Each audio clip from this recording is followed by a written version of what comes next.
Tripura info news update. রবিবার ভারতীয় জনতা পার্টির রাজ্য কার্যালয় কুশাভাও ভবনে এক সাংবাদিক সম্মেলনের আয়োজন করা হয়।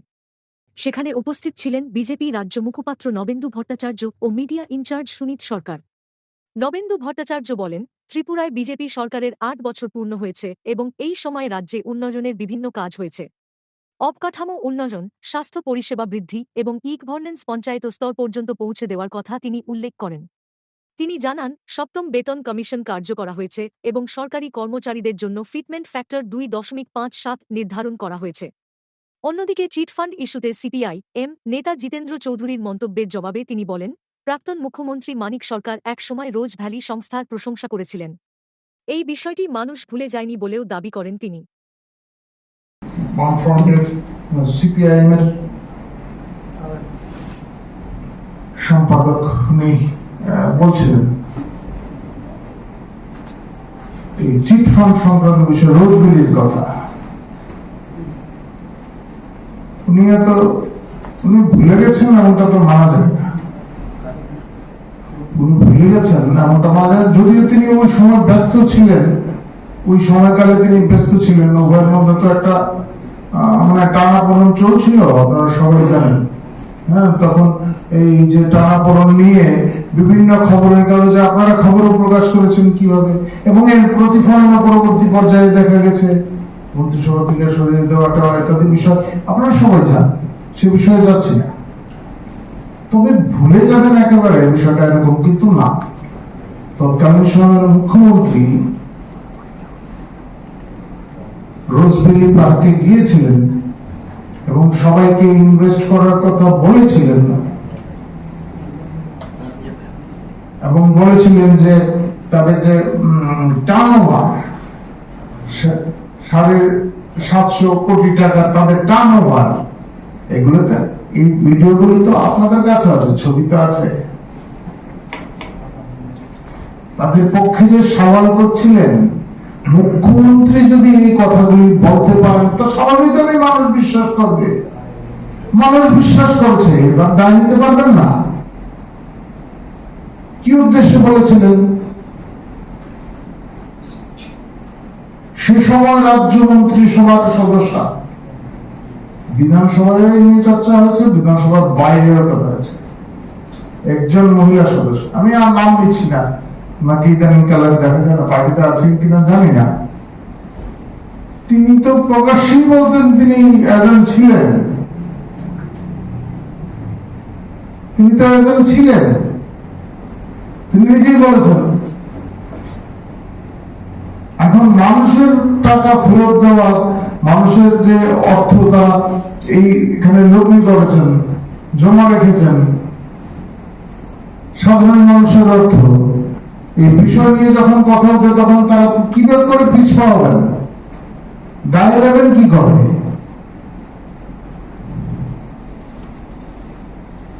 তিনি এই সমস্ত বিষয় ভুলে গেছেন এমনটা কিন্তু না। তিনি হতে চাইছেন নতুন করে আবার এই বিষয়ে একটু চর্চা হোক।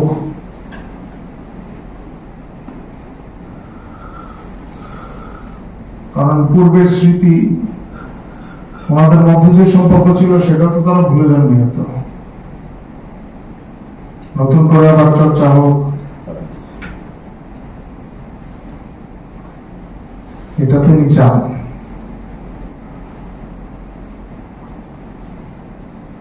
যাই হোক, এটা নতুন করে আমাদের তরফ থেকে আর বোঝাতে হবে না। এই রাজ্যের মানুষ জানে, তাদের দেখে এই রাজ্যের সাধারণ মানুষ এই রোজভ্যালিতে টাকা জমা রেখেছিলেন।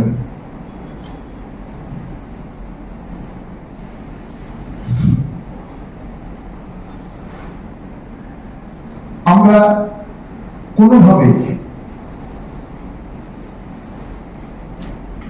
এই ধরনের যে ব্যবসায়িক প্রতিষ্ঠান, এই ব্যবসায়িক প্রতিষ্ঠানগুলির সঙ্গে বা চিটফান্ডের সঙ্গে সরকারের সরাসরি সম্পর্ক থাকবে এমনটা কিন্তু আমরা মেনে নিতে পারি না।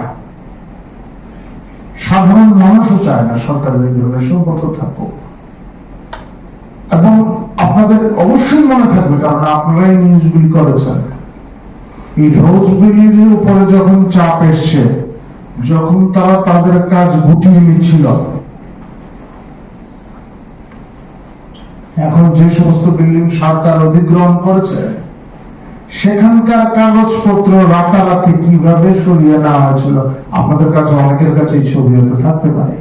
এবং সেই সময়কালে বিভিন্ন খবরের কাগজে আপনারা খুলে দেখবেন লেখা হয়েছিল আমাদের পার্শ্ববর্তী একটা রাষ্ট্রের কথা, যেখানে টাকা পয়সা নিয়ে বিনিয়োগ করা হয়েছে, কারা কারা বিনিয়োগ করেছিলেন সেই খবরগুলি উঠেছে সেই সময়কালে।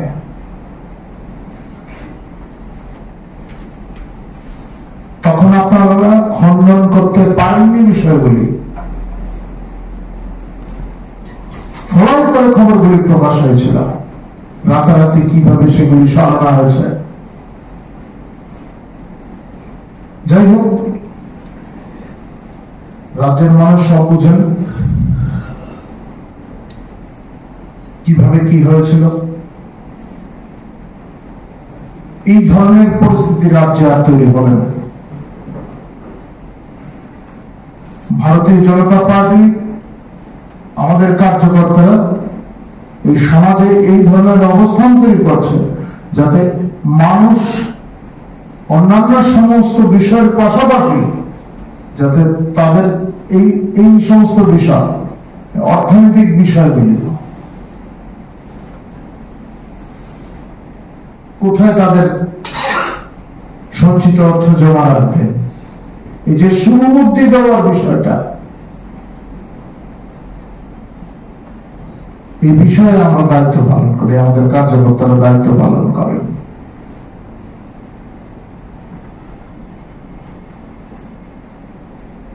আশ্চর্য বিষয়, একজন মুখ্যমন্ত্রী চিট ফান্ডে জমা রাখার জন্য বলছেন, অবাক করার বিষয় না?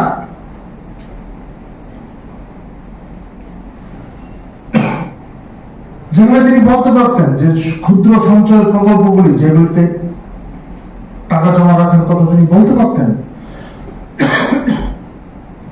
কারণ সেই সমস্ত ক্ষেত্র থেকে রাজ্য সরকার বিভিন্ন টাকা নিয়ে, ঋণ নিয়ে রাজ্যের উন্নয়নের জন্য কাজ করে। রাজ্য এগুলির কথা তিনি বলতে পারতেন। স্বল্প সঞ্চয় প্রকল্প, এগুলি না বলে এর পিছনে কি কোনো স্বার্থ ছিল না? যে আসামে আপনাদের সরকার, দিল্লিতে কেন্দ্রে আপনাদের সরকার, সুতরাং ডাবল ইঞ্জিনের সরকার বলতে পারে। আসামে যদি 58% দিয়ে দেওয়া হয়, তাহলে কেন আপনি ওয়েস্ট বেঙ্গল দেখাচ্ছেন, ত্রিপুরা কেন আসামে? না, আমরা বলছি তো আমাদের সরকার যেখানে যেখানে আছে, অনেকেই আমাদের চাইতে বেশি আছে। আমি তো প্রথমেই বললাম যে সমস্যাটা কোন জায়গায়। প্রথম আমাদের রাজ্য থেকে দিতে হবে, রাজ্য সরকারকে। 8 বছরে এই ধরনের গ্যাপটা, যে পরিস্থিতি তৈরি হয়েছে সেটা 8 বছরে শেষ করা সম্ভব না। সেই চেষ্টাটা আমরা চলছে, এর জন্য কোনো লক্ষ্যমাত্রা ধার্য করা নেই, কিন্তু আমাদের নীতিগত অবস্থান রয়েছে। আমাদের নীতিগত অবস্থান সেটা হচ্ছে কেন্দ্রীয় সরকারের কর্মচারীরা যেই হারে পান সেই হারে আমাদের দেওয়া, এবং সেই লক্ষ্যে আমাদের কাজটা চলছে। এবং আপনারা দেখছেন কিভাবে রাজ্য সরকার তার নিজস্ব আয় বৃদ্ধির চেষ্টা করছে। এবং আমরা আমরা বিশ্বাস করি যে 8ম বেতন কমিশনের তরফ থেকে আমরা সেই ধরনের কিছু আমরা সুফল পাবো, এবং তারপর অবশ্যই আমাদের এই রাজ্যের কর্মচারীদের আশা অনেকাংশেই পূর্ণ হবে। রোজবেরি নিয়ে আপনারা বারবার সিপিএম এর দিকে অভিযোগটা তোলেন, এবং আপনাদের ভিশন ডকুমেন্টেও ছিল যে রোজবেরি কাণ্ডে যারা দোষী তাদের শাস্তির আওতায় আনা হবে। তো 8 বছরে কিন্তু এখনো সিপিআইএম এর কারোরকে সেভাবে পুলিশের তদন্তের আওতায় আসতে দেখা যায় না। এটা পুলিশের নয়, এটা আপনারা সবাই জানেন জাতীয় স্তরে এই কাজগুলি চলছে। জাতীয় স্তরে কাজগুলি চলছে, এবং সেই যে তদন্তের প্রক্রিয়া এই রাজ্যের বাইরে এমনটা না, রাজ্যের বিষয়গুলি আছে, সেই প্রক্রিয়া দ্বারা তদন্তকারী সংস্থাগুলি যেভাবে কাজ করছে তারা স্বাধীনভাবে স্বীকার করছে। সন্তুষ্ট এই slot? না না না, এই কাজে আমরা কোনোভাবেই না সরকার না পার্টি এই সমস্ত কাজে তাদের তদন্তকারী সংস্থা তাদের কাজ এবং আদালতের কাজে কোনোভাবেই হস্তক্ষেপ করবে না। কিন্তু এটা স্পষ্ট কারা এই বুস্ট আপ করার চেষ্টা করেছেন, কাদের তাদের শক্তিশালী করার চেষ্টা করেছেন, কারা বিরোধী। আর এরপরে আর কি থাকতে পারে, যেখানে মুখ্যমন্ত্রী গিয়ে কথা বলেছেন, এক পক্ষে সওয়াল করেছেন যে রাজ্যের মন্ত্রী, সে সময় মন্ত্রী নিজেই বলছেন উনি এজেন্ট ছিলেন। না, আমার প্রশ্ন হচ্ছে তদন্তের এই স্লট গতিতে কি আপনারা দলবে? না, দ্রুত, আমরা তো চাই দ্রুত তদন্ত কার্য সম্পন্ন, জনগণের শুধু এই রোজগুলি না আরো অনেকগুলি আছে, এবং যারা যারা ক্ষতিগ্রস্ত হয়েছেন তাদের উপযুক্ত ব্যবস্থা দিয়ে করা, এবং যারা এতে দোষী তাদের বিরুদ্ধে উপযুক্ত ব্যবস্থা নেওয়া। आउट ऑफ द जो 10 आपने विजन डॉक्यूमेंट में जो दिए थे आप लोगों ने Action 10 एक्शन प्लान, उनमें how do you rate yourself? आपके पार्टी को आप कैसे रेट करते हैं? क्योंकि अगर देखें तो शायद आपके हाथ में है नहीं वो, आई कैन गिव यू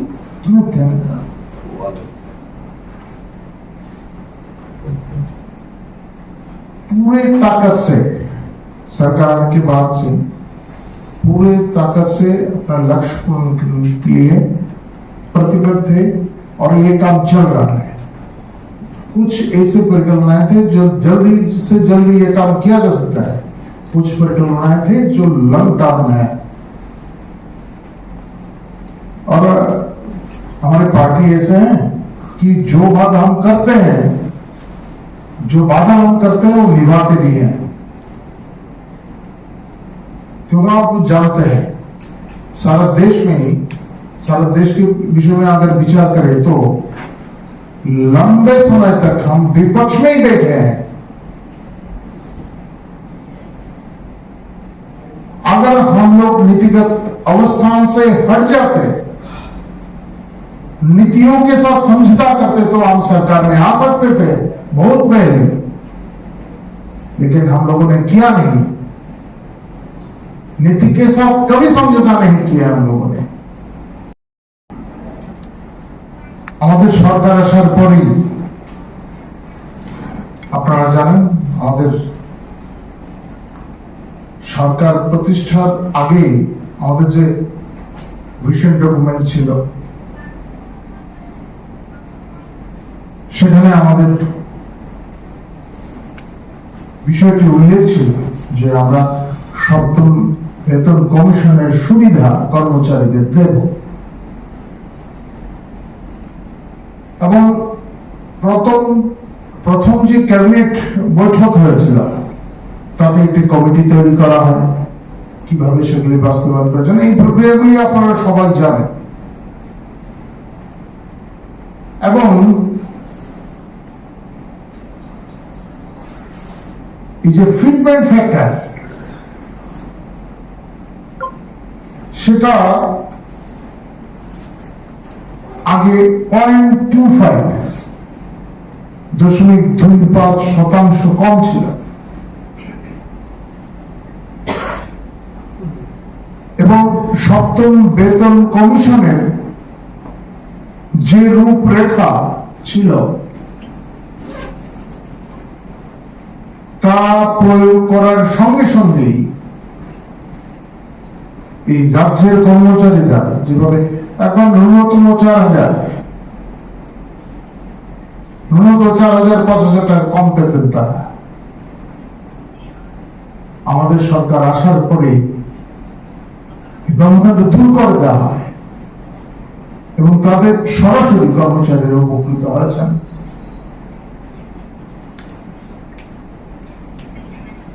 ভীষণ ডকুমেন্ট আপনাদের কাছে আছে, কোথাও এরকম ভাবে বলা হয়নি যে সপ্তম বেতন কমিশন যা ছিল তাই প্রয়োগ করা হবে।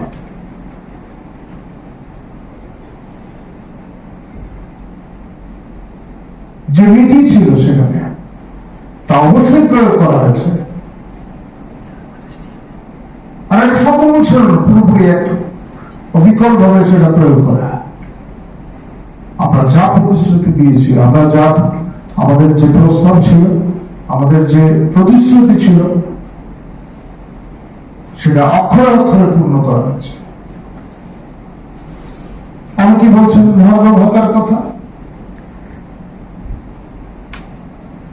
যেভাবে পাপ জামানায় এই দীর্ঘ সময় ধরে যেইভাবে ফারাকটা তৈরি করা হয়েছে কেন্দ্রীয় সরকারের সঙ্গে, একদিনে তা মিটিয়ে দেওয়া সম্ভব না।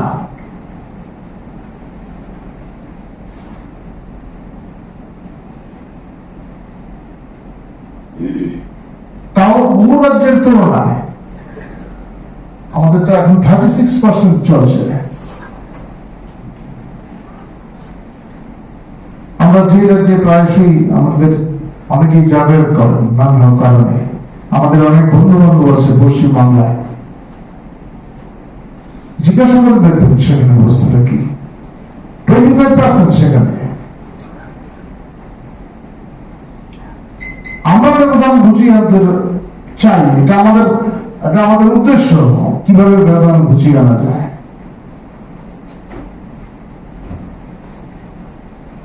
এটা ঠিক যে এই বেতন ভাতার বিষয়ে যেটাতে যে ব্যয় ভার থাকে সেটা কেন্দ্রীয় সরকার বহন করে, কিন্তু এটা বোঝার বিষয় আছে যে এই অর্থটা আগাম খরচ করতে হয়। যারা এই সমস্ত বিষয় নিয়ে চর্চা করেন, যারা এই সমস্ত বিষয়ের বিশেষজ্ঞ, তাদের সঙ্গে আপনারা পরামর্শ করে দেখবেন অর্থটা আগে খরচ করতে হয়। Subscribe to Tripura Info and press the bell icon so that you never miss any latest updates and news on Tripura.